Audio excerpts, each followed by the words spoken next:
Hi guys, welcome to this session. और ये एक लेवल 2 का सेशन है जिसमें हम पिछले दिनों में जितने भी वीडियोस में जो नए वर्ड्स कलेक्ट किए हैं उनका एक कॉम्पाइलेशन है, उस पर एक ब्रीफ डिस्कशन है।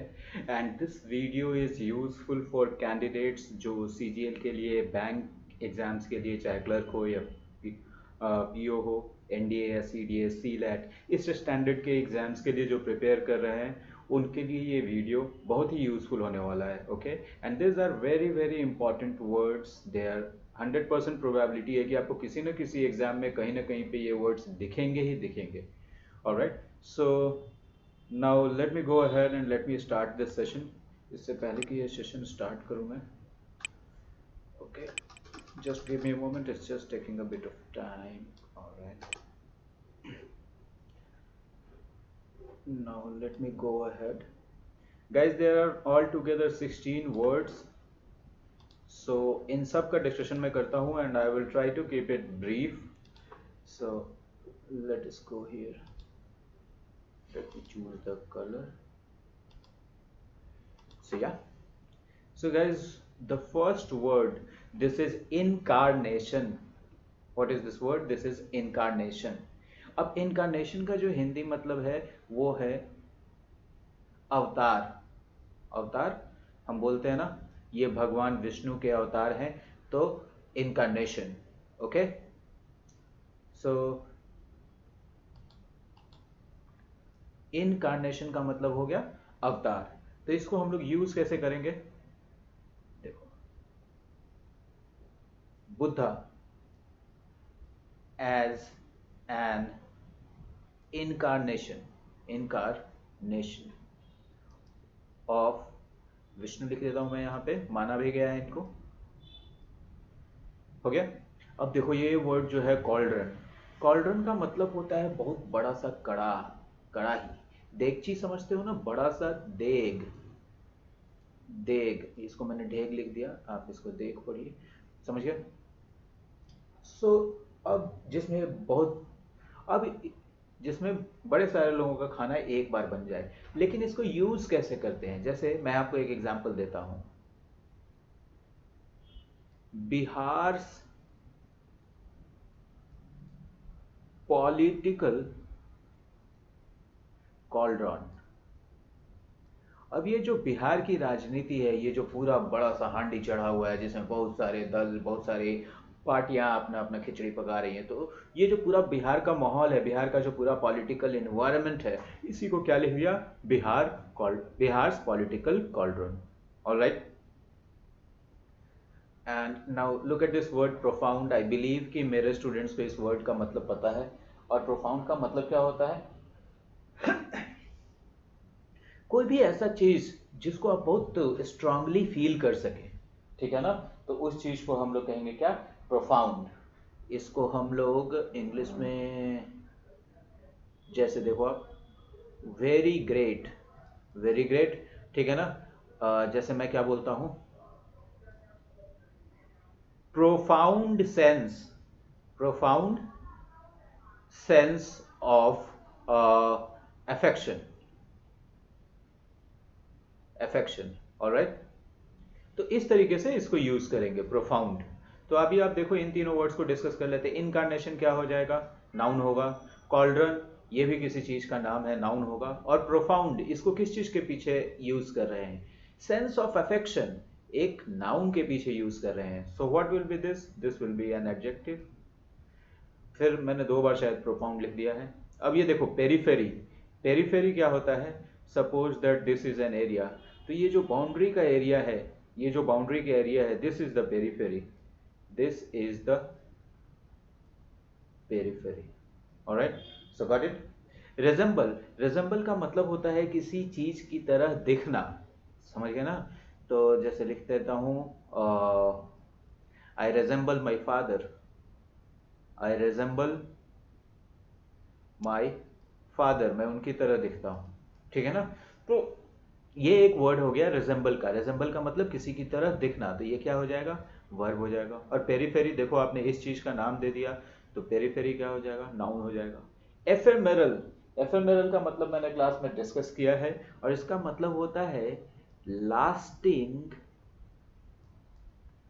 For a very short time, a very short time.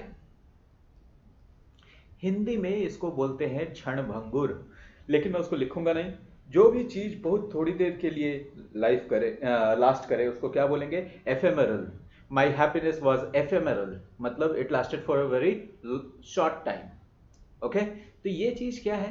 किसी भी चीज का क्या बता रहा है? क्वालिटी बता रहा है कि ये चीज कैसा है, जो बहुत कम समय के लिए लास्ट करेगा। तो what will be this? This will be adjective. Alright, descendant, और मैं अपने स्टूडेंट्स को बताऊंगा नहीं, मैं सिर्फ एक एग्जांपल लिख दूंगा। Babar, Babar was a descendant of Changez Khan, Changez Khan. आप समझ गए? वंशज।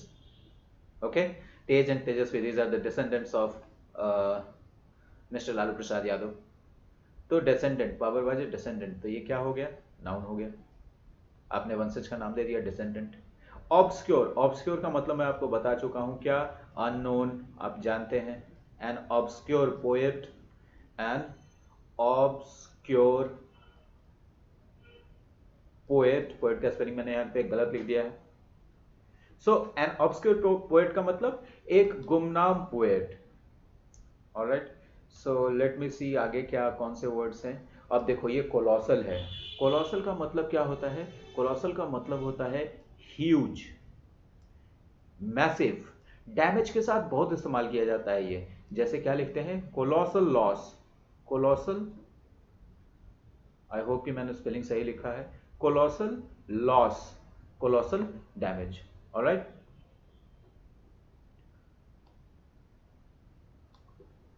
डॉक्ट्रिन, डॉक्ट्रिन का मतलब मैं आपको बता देता हूं, इसका मतलब होता है सेट ऑफ बिलीव्स।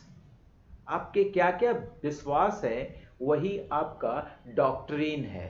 ऑलराइट, तो बुद्धिज्म का डॉक्ट्रिन क्या है? Non violence, non violence. Pakistani army का डॉक्ट्रिन क्या है? किल इंडिया बाय 1,000 cuts, 1,000 cuts। उनको पता है कि इंडिया इतना बड़ा है कि हम इसे एक बार में जीत नहीं सकते, तो इंडिया को छोटे छोटे 1,000 जख्म दे दो, जिससे कि इसका ब्लड रिसता रहे और ये मर जाए। तो ये है पाकिस्तानी आर्मी का डॉक्ट्रिन। तो डॉक्ट्रिन आपको समझ में आया कैसा है? जो भी चीज़ आपके दिमाग का विचार है, जिस पर आप चलते हैं, जो फिलॉसफी है, उसको हम लोग डॉक्ट्रिन कहते हैं। तो ये क्या हो जाएगा?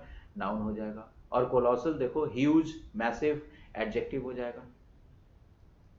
अब देखो, अडेयर, मैंने आपको अडेयर बताया था, और अडेयर इस्तेमाल कैसे होता है? अडेयर टू, हमेशा इसके साथ टू लगता है। And you always adhere to the rules. Adhere to the rules का मतलब follow the rules, follow the rules. Alright, poignant, poignant बोलते हैं, पॉइनेंट बोलते हैं, I am not too sure, लेकिन मैं आपको इसका बताता हूं कि इसका मतलब क्या होता है। कोई भी चीज, कोई इंसिडेंट हो गया, कोई मेमोरी हो गया, कोई स्टोरी हो गया, कोई मूवी हो गया, कोई भी चीज जो आपको उदासी का फील करवाए, ठीक है ना, सैडनेस लाए आपके अंदर, वो क्या होता है? पॉइनेंट होता है। ऑलराइट, सो इस ये कैसा चीज है? Causing sadness, causing sadness. Alright, तो ये क्या चीज है? सैडनेस कॉज कर रहा है, करने वाला है। तो क्या है भाई ये? Poignant reminder of the war, reminder of the war. कोई भी चीज है, मान लो कोई नॉवेल है जो किसी वार पे लिखा गया है, तो उसको कैसे लिख दिया सेंटेंस में? पॉइनेंट रिमाइंडर ऑफ द वॉर। तो पॉइनेंट कोई भी चीज होगा जो आपको सैडनेस कॉज करेगा, उसको हम लोग क्या कहेंगे? पॉइनेंट कहेंगे। Robust, I know you know the meaning of robust. Robust का मतलब क्या होता है? स्ट्रॉन्ग एंड फ्लेक्सिबल ऑल्सो, जो आसानी से टूटे नहीं। रॉबस्ट, विपरीत परिस्थितियों में भी टिका रह जाए, रॉबस्ट। एम्यूलेट, ये क्या हो जाएगा? ये एक एडजेक्टिव हो जाएगा। Very good. एम्यूलेट, जब भी आप किसी को एम्यूलेट करते हैं तो आप उसको कॉपी करते हैं, आप उसको फॉलो करते हैं। इस तरीके की चीज़ को क्या कहते हैं? एम्यूलेट करते हैं। ऑलराइट। सो इसको मैं आम बोलचाल की भाषा में लिख रहा हूँ ताकि आपको एक अंदाजा मिल जाए, बस टू कॉपी और follow somebody। Alright. And malevolent, ये काफ़ी बार एग्जाम्स में पूछा जा चुका है और काफ़ी बार हमने इसको क्लास में भी डिस्कस किया है। और मेल वॉलेंट क्या होता है? ये एक तरह का फीलिंग है। कैसा फीलिंग? डिज़ायर है एक तरह का। Desire to cause harm. Desire to cause harm. Alright. तो ये क्या हो जाएगा? जब फीलिंग है तो ये नाउन हो जाएगा। और एम्यूलेट का मतलब देखो, किसी को कॉपी करना, किसी को फॉलो करना, ये क्या हो जाएगा? वर्ब हो जाएगा। तो मेल वॉलेंट आपने देख लिया। Guys this are the words जो बहुत ही इंपॉर्टेंट हैं और एकदम प्रोबेबिलिटी 100% है कि किसी न किसी एग्जाम में आपको ये पूछे जाएंगे। So I hope you have enjoyed this session, you have learned something out of this. Now I will end this video. Before I end this video, if you want, you can go ahead and you can take the screenshot of this page। और इस page का जब आपने screenshot ले लिया है तो आप अब इस पेज का स्क्रीनशॉट ले सकते हैं। Alright. And save all these screenshots as an album in your gallery. और जब भी टाइम मिले आप इसको देख सकते हैं, इसको रिवाइज कर सकते हैं और आप जितना भी एंटोनिम्स सिनोनिम्स है ये सब प्रैक्टिस करते रहिए। Alright. So on this note I will and this video and please give me your suggestions in the comment box.